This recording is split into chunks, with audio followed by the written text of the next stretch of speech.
Hi guys! Good morning guys! So yung exercise ko ngayon guys, ano to guys, pang palit ng ating tiyan, pang flatten, pang abs. So, first step to siya guys.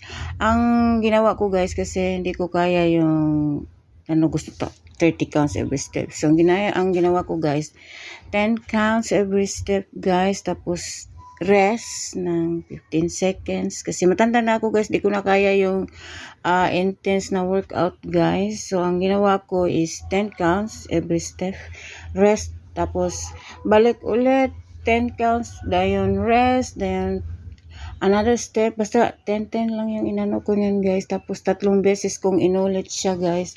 Grabe guys, ang hingal, Diyos ko Lord, tabang na, parang nag-burn ka talaga.